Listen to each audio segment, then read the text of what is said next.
And he entered into a ship and passed over, and came into his own city. And behold, they brought to him a man sick of the palsy, lying on a bed. And Jesus, seeing their faith, said unto the sick of the palsy, Son, be of good cheer.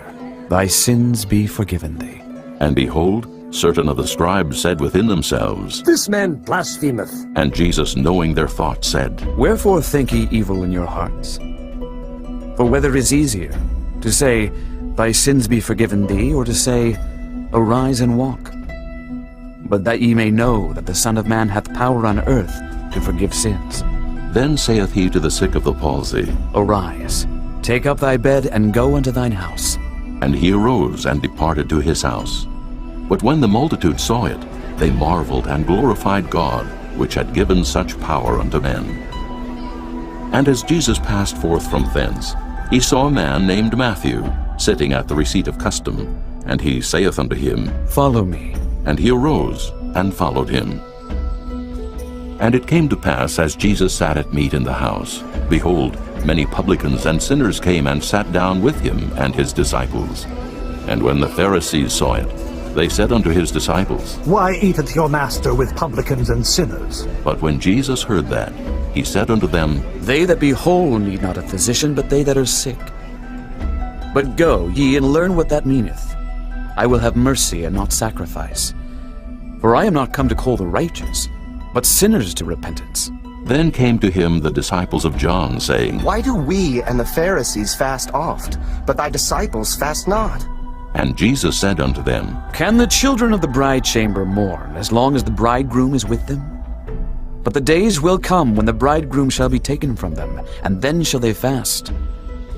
No man putteth a piece of new cloth unto an old garment, for that which is put in to fill it up taketh from the garment, and the rent is made worse. Neither do men put new wine into old bottles, else the bottles break, and the wine runneth out, and the bottles perish.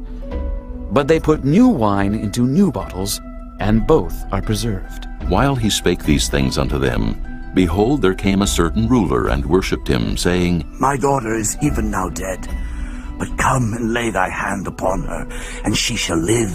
And Jesus arose and followed him, and so did his disciples.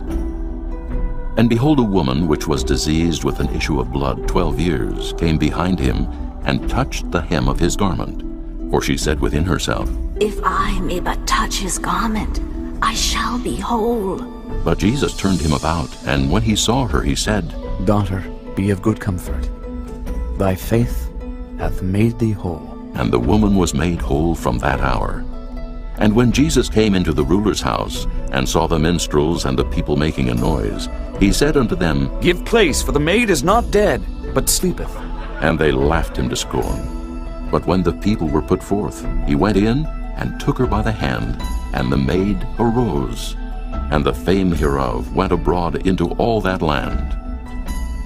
And when Jesus departed thence, 2 blind men followed him, crying and saying, Thou Son of David, have mercy on us. And when he was come into the house, the blind men came to him. And Jesus saith unto them, Believe ye that I am able to do this? They said unto him, Yea, Lord. Then touched he their eyes, saying, According to your faith be it unto you. And their eyes were opened. And Jesus straitly charged them, saying, See that no man know it. But they, when they were departed, spread abroad his fame in all that country. As they went out, behold, they brought to him a dumb man possessed with a devil. And when the devil was cast out, the dumb spake, and the multitudes marveled, saying, It was never so seen in Israel. But the Pharisees said, He casteth out devils through the prince of the devils. And Jesus went about all the cities and villages, teaching in their synagogues, and preaching the gospel of the kingdom, and healing every sickness and every disease among the people. But when he saw the multitudes, he was moved with compassion on them, because they fainted and were scattered abroad, as sheep having no shepherd.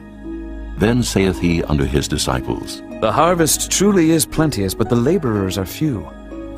Pray ye therefore the Lord of the harvest, that he will send forth laborers into his harvest.